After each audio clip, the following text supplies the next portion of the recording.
what we call extraterrestrials? What if they don't actually come from other planets?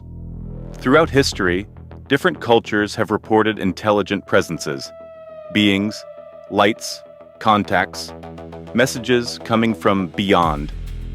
But the interpretation of these experiences has changed over time. Today, the most common explanation is technological.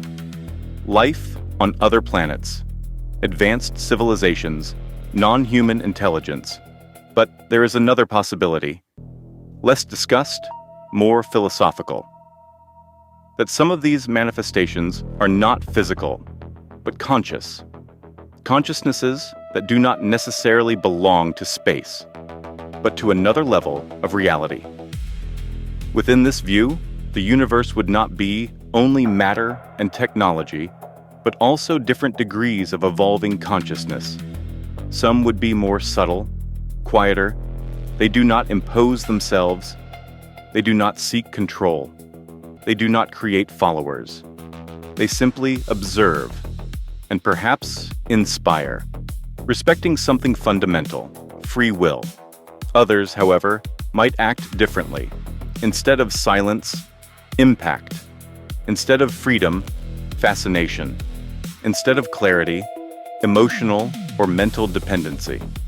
Not necessarily because they are good or bad, but because they are still linked to denser forms of existence, more centered on influence, experience, and power. If we look from this angle, the main question is no longer, what are these presences? But rather, what do they do to human consciousness? Do they expand perception or narrow it? Do they bring autonomy or create dependency? Do they awaken awareness or only belief? In many spiritual traditions, evolution is not power. It is the absence of the need for control. The more evolved the consciousness, the less it interferes. The less it imposes, the less it needs to be seen. And this creates an interesting contrast with many modern narratives of contact and unexplained phenomena. Because the more something demands attention, followers, or validation, the more it reveals about its nature than its origin.